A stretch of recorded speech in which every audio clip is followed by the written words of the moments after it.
सोडून तुलाज मातीला तू जाग उधाणू दे आज उरी. उजाडू दे आज साकड हे माग होऊ दे पहाट नवी. आता होऊन जाऊ दे साऱ्या जगाला पाहू दे पडू दे पाऊल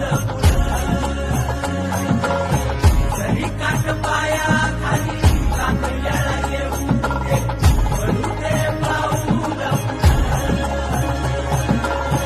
मोठी लढाई र लढू मातीसाठी र गड्या मनगटाचं जोर लावून. दाटला जरी अंधार एकजूट होऊ आज दिवा देऊ तेज धावून.